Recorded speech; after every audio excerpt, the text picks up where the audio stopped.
Hello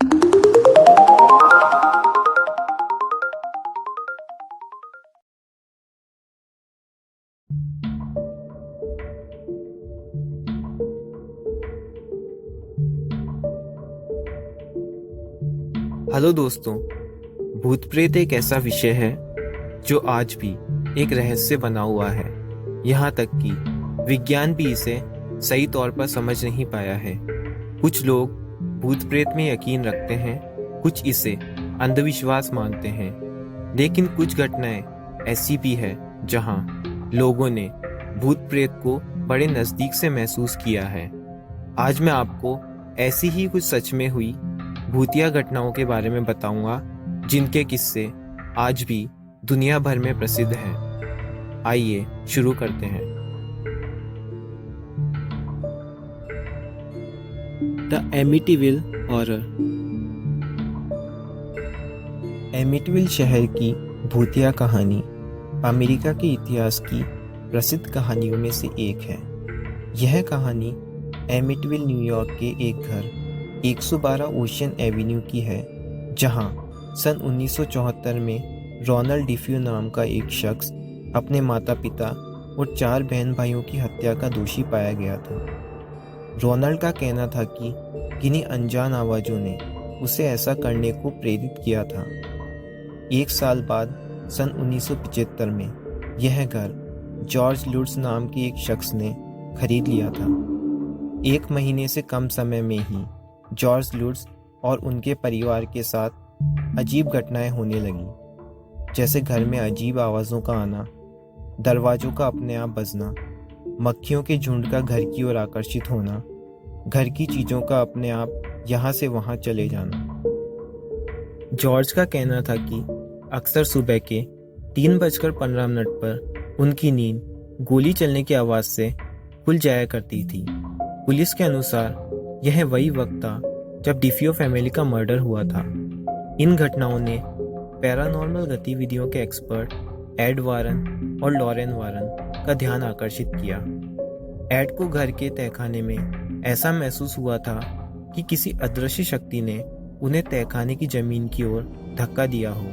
पूरे घर की जांच करने पर एड और लॉरेन ने भी यही बताया कि इस घर में भूतिया साया है।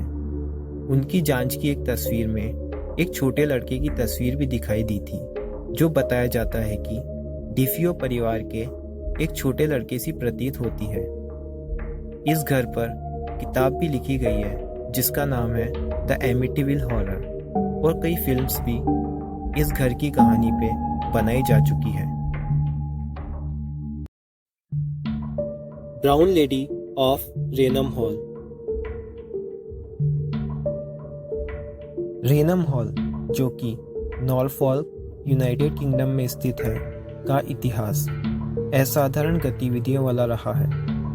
यह बात सन 1936 में साबित भी हो गई, जब एक फोटोग्राफर 300 साल पुराने इस हॉल में तस्वीरें ले रहा था।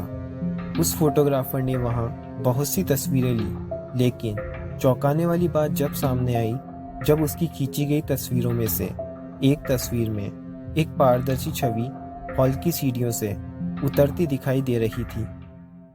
यह माना जाता है कि यह पारदर्शी छवि लेडी डोरोथी टाउनशेंड, जो उस रियासत के एक अमीर व्यक्ति की पत्नी थी, की आत्मा हो सकती है, जिसकी मौत सन 1726 में स्मॉल पॉक्स नाम की बीमारी से हो गई थी। यह तस्वीर दुनिया में मशहूर पैरानॉर्मल तस्वीरों में से एक है।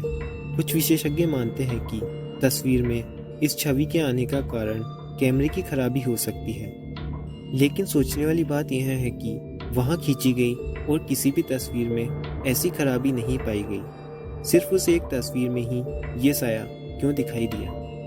वहां के निवासी भी यही मानते हैं कि लेडी डोरोथी अभी भी वहां भूरे रंग के कपड़ों में घुमा करती हैं। The exorcism of Rolando.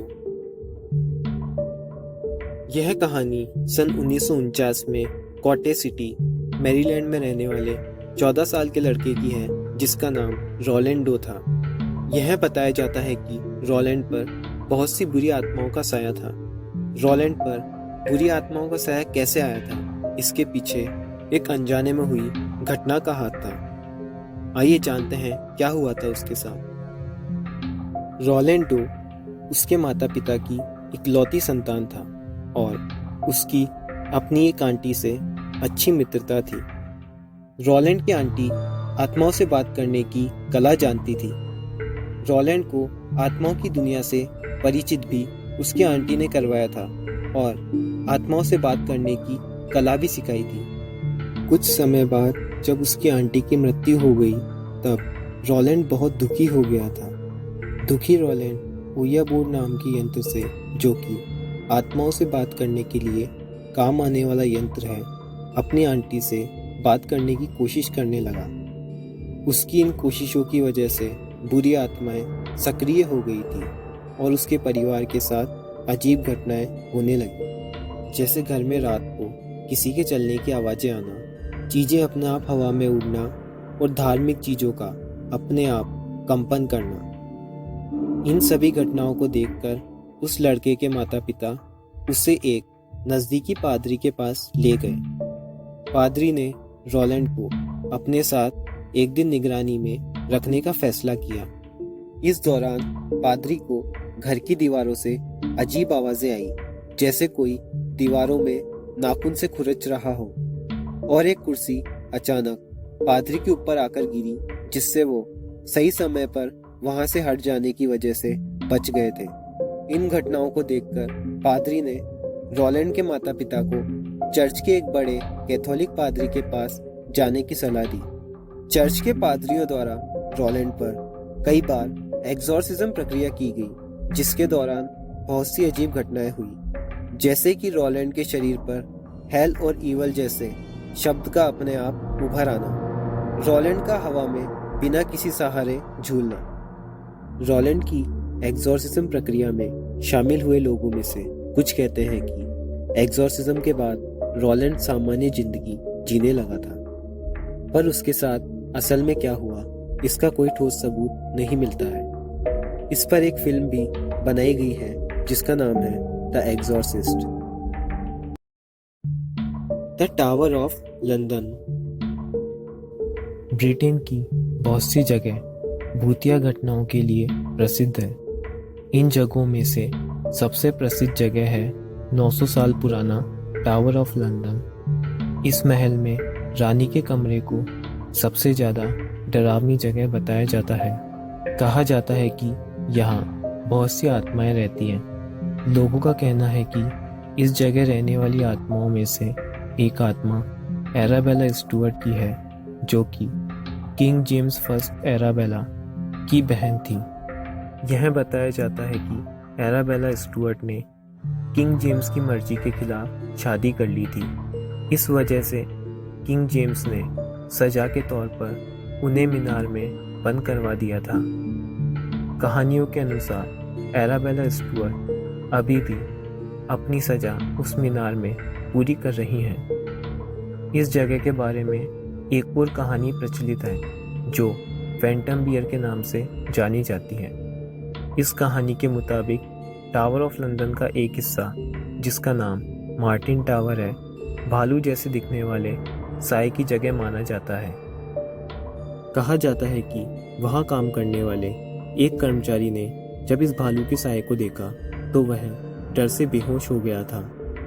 Tower of London का इतिहास भी यही बताता है कि यहाँ कई जानवरों को पिंजरों में रखा जाता था, जिनमें भालू भी शामिल थे। अगर आपको ये वीडियो अच्छा लगा तो इस वीडियो को जरूर लाइक कीजिए और इस वीडियो पर अपनी राय कमेंट में लिखिए और सब्सक्राइब बटन पर क्लिक करना ना भूलें, जिससे आपको मेरे द्वारा अपलोड किए गए वीडियोस की नोटिफिकेशन तुरंत मिलती रहेगी। आज की वीडियो में इतना ही। मिलते हैं अगली वीडियो में।